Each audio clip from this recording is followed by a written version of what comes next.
ആദ്യമായിട്ട് നമ്മുടെ festival setup ചെയ്യുന്നതിന്റെ മുമ്പായിട്ട് നമുക്ക് സോഫ്റ്റ്വെയർ ഒന്ന് പരിചയപ്പെടാം. ഇപ്പോൾ ഹോം പേജിലാണുള്ളത്. ഹോം പേജിൽ ഇവിടെ നമുക്ക് സെർച്ച് ചെയ്യാനുള്ള ഓപ്ഷൻ ഉണ്ട്. നമുക്ക് ഏത് ഭാഗവും സെർച്ച് ചെയ്യാം. അതുപോലെ തൊട്ടപ്പുറത്ത് നമുക്ക് റെഫർ ചെയ്യാം. മറ്റ് മദ്രസകളെയോ അല്ലെങ്കിൽ മറ്റ് സ്ഥാപനങ്ങളെയോ മറ്റ് സ്കൂളുകളെയോ ഒക്കെ നമുക്കിവിടെ റെഫർ ചെയ്തിട്ട് ഏൺ ചെയ്യാനുള്ള ഓപ്ഷൻ ഉണ്ട്. തൊട്ടപ്പുറത്ത് AI ഓപ്ഷനാണ്. അതായത് നമുക്ക് എന്ത് കാര്യങ്ങളും AIനോട് ചോദിക്കാം. താഴെ നമുക്ക് ഫെസ്റ്റ് ഇൻസ്റ്റാൾ ചെയ്യാനുള്ള ഓപ്ഷൻ ഉണ്ട്. ഇൻസ്റ്റാൾ ചെയ്ത് കഴിഞ്ഞാൽ നമുക്ക് നമ്മുടെ സിസ്റ്റത്തിൽ നമ്മുടെ ഡെസ്ക്ടോപ്പ് ആണെങ്കിൽ ഡെസ്ക്ടോപ്പിൽ, മൊബൈലാണെങ്കിൽ മൊബൈലിലൊക്കെ ആപ്പായിട്ട് ഉപയോഗിക്കാനുള്ള ഓപ്ഷൻ ഉണ്ട്. ഇപ്പൊ നമ്മൾ ട്രയൽ പ്ലാനിലായതുകൊണ്ട് തന്നെ ഇവിടെ നമുക്ക് പ്ലാൻ സെലക്ട് ചെയ്യാനുള്ള ഓപ്ഷൻ കാണാൻ കഴിയും. ഹോം പേജിൽ മറ്റ് നമ്മുടെ ഫെസ്റ്റിവലിന്റെ ടോട്ടൽ ഡീറ്റെയിൽസ് ഇവിടെ കാണാനുള്ള ഓപ്ഷൻ ഉണ്ട്.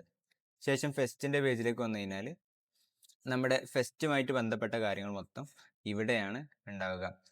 നമ്മുടെ ഡാറ്റ എൻട്രി ആണെങ്കിലും റിസൾട്ട് എൻട്രി ആണെങ്കിലും മറ്റ് എല്ലാ കാര്യങ്ങളും ഈ ഫെസ്റ്റിന്റെ പേജിലാണ് ഉള്ളത്. നേരത്തെ ആയ യൂസേഴ്സിന്റെ പേജിലേക്ക് വന്നു കഴിഞ്ഞാൽ നമ്മുടെ ഈ ഒരു ഫെസ്റ്റിവലിലേക്ക് ആർക്കൊക്കെ ആക്സസ് ഉണ്ട് എന്ന് തീരുമാനിക്കേണ്ട. അതായത് നമ്മുടെ ഈ ഫെസ്റ്റിവലിന്റെ ഓണേഴ്സ് മറ്റാർക്കെങ്കിലും ഓണർഷിപ്പ് ഷെയർ ചെയ്യണമെന്നുണ്ടെങ്കിൽ ഇവിടെ നമുക്ക് ആഡ് ഓണർ എന്നുള്ള ഓപ്ഷൻ കൊടുക്കാം. അതുപോലെ ഓണേഴ്സ് ആണെങ്കിലും നമ്മുടെ റോൾസ് ആണെങ്കിലും യൂസേഴ്സ് നമ്മുടെ ഫെസ്റ്റിലേക്ക് ആർക്കൊക്കെ ആക്സസ് ഉണ്ട് എന്നുള്ളതൊക്കെ നമുക്ക് ഈ പേജിൽ നിന്ന് തീരുമാനിക്കാൻ പറ്റും. ശേഷം വെബ്സൈറ്റിന്റെ ഒരു പേജ് കാണാൻ കഴിയും. ഇവിടെ നമ്മുടെ പബ്ലിക് വെബ്സൈറ്റ് എങ്ങനെയായിരിക്കണം, അതിന്റെ ഡിസൈന്, അതിന്റെ മറ്റ് പേജ് വിസിബിലിറ്റി കാര്യങ്ങളൊക്കെ ഇവിടെ നമുക്ക് ചെയ്യാൻ പറ്റും. താഴെ ബില്ലിംഗ് കാണാൻ പറ്റും. ബില്ലിങ്ങിൽ നമ്മളിപ്പോൾ ഏത് പ്ലാനിലാണ്, നമുക്ക് പ്ലാൻ അപ്ഗ്രേഡ് ചെയ്യണം തുടങ്ങിയ കാര്യങ്ങളൊക്കെ ഈ പേജിലാണ് ഉള്ളത്.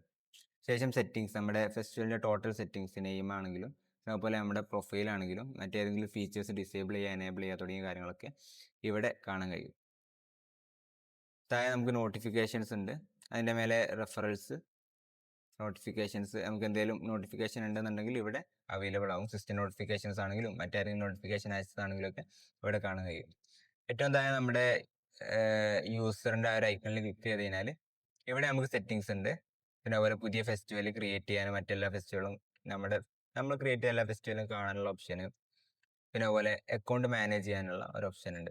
ഇവിടെ മാനേജ് അക്കൗണ്ടിൽ പോയി കഴിഞ്ഞാൽ നമുക്ക് നമ്മുടെ പ്രൊഫൈൽ ചേഞ്ചസ് വരുത്താം. അതുപോലെ പാസ്വേഡ് ചേഞ്ച് ചെയ്യാം.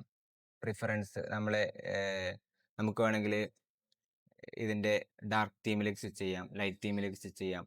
ഫോൺ സൈസ് വലുതാക്കാന്നുണ്ടെങ്കിൽ ഫോൺ സൈസ് വലുതാക്കാം.